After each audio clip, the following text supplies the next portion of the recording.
जय माता दी दोस्तों, भक्ति युग में आप सभी का बहुत बहुत स्वागत है। माता रानी आप पर, आपके पूरे परिवार पर अपनी कृपा बनाई रखें।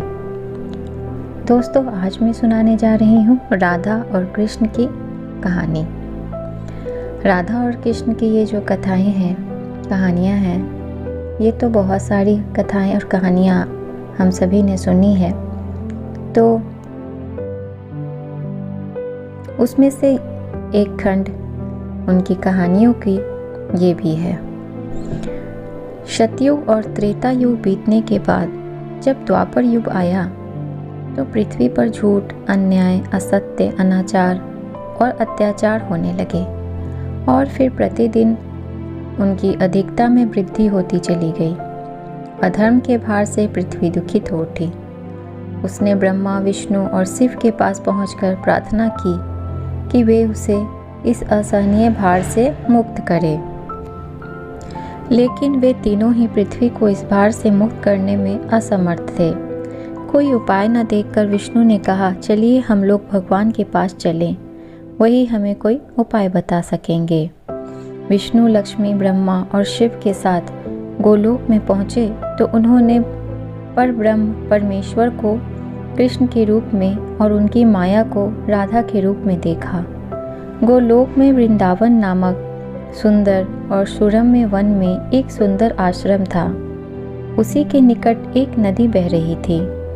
विष्णु ने परब्रह्म परमेश्वर को पृथ्वी के दुख की गाथा सुनाई तो उन्होंने कहा, मैं पृथ्वी के दुख से परिचित हूँ। पृथ्वी को भार मुक्त करने के लिए शीघ्र ही मैं व्रज में कृष्ण के रूप में अवतार लेने वाला हूँ। मैं वासुदेव की पत्नी देवकी के गर्भ से जन्म लूँगा और क्योंकि मैं अपनी माया से और मेरी माया मुझसे पृथक नहीं रह सकती, इसलिए मेरी माया राधा के रूप में बरसाने में वृषभानु गोप के घर में जन्म लेगी और उसके बाद मैं पृथ्वी को इस भार से मुक्ति दिलाने का प्रयास करूँगा। क्योंकि एक एक पापी का वध करना कठिन है, इसलिए मैं ऐसा उपाय करूँगा कि संसार में समस्त पापी स्वयं ही लड़ भिड़ कर पृथ्वी को भारहीन बना दें।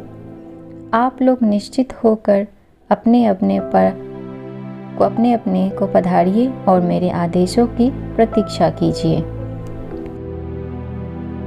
विष्णु आदि देवताओं ने परमेश्वर को प्रणाम किया और अपने अपने लोक में आकर परमपिता के आदेश की प्रतीक्षा करने लगे।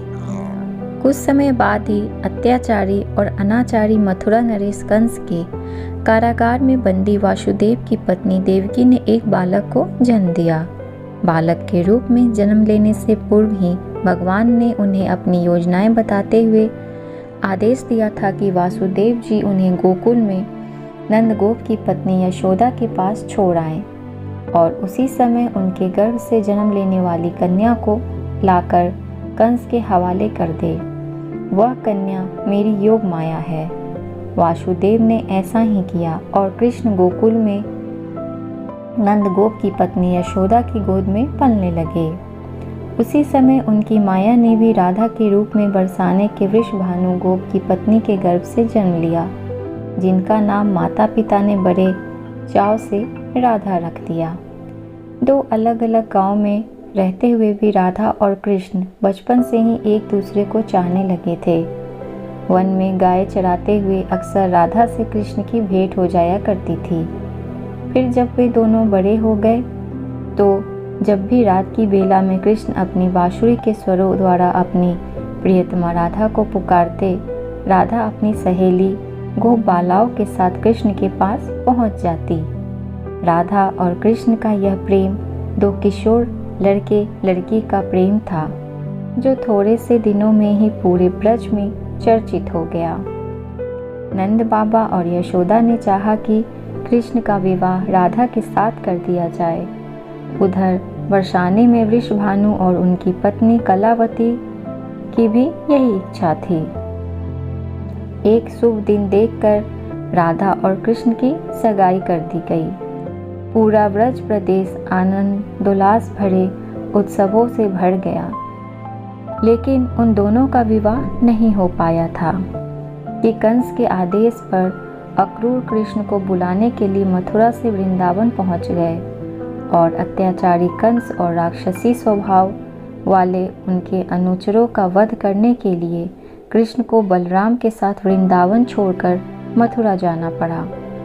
और मथुरा में कंस आदि का वध करने के बाद मथुरा राज्य की सुरक्षा के उत्तरदायित्व ने कृष्ण को इतना उलझा दिया कि वह चाहकर भी वृंदावन नहीं जा सके।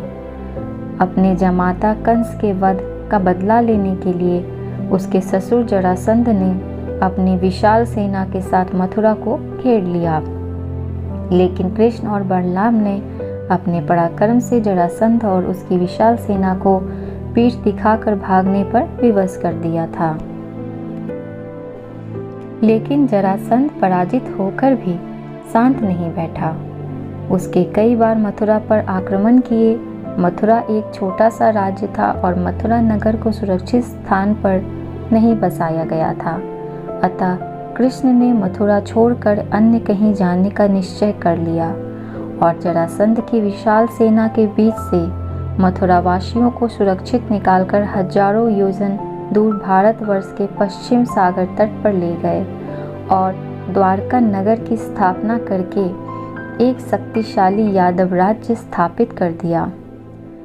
अक्रूर के साथ मथुरा छोड़कर आने के बाद कृष्ण और राधा का मिलन फिर कभी नहीं हुआ, लेकिन वे आजीवन एक दूसरे को भूल नहीं पाए।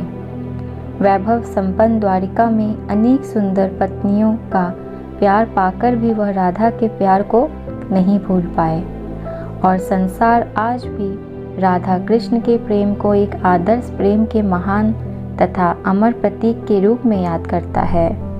उनकी मूर्तियां भारत के मंदिरों में भी नहीं बल्कि विदेश में भी अनेक मंदिरों में प्रतिष्ठित है और लोग बड़े भक्तिभाव से उनकी पूजा आराधना करते हैं। तो दोस्तों, ये वीडियो आपको कैसी लगी?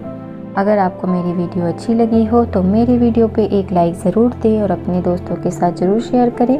और अगर आप मेरे चैनल को पहली बार देख रहे हैं तो मेरे चैनल को सब्सक्राइब कर लें। मैं इसी तरह की वीडियोस लेकर हमेशा आती रहती हूँ। धन्यवाद।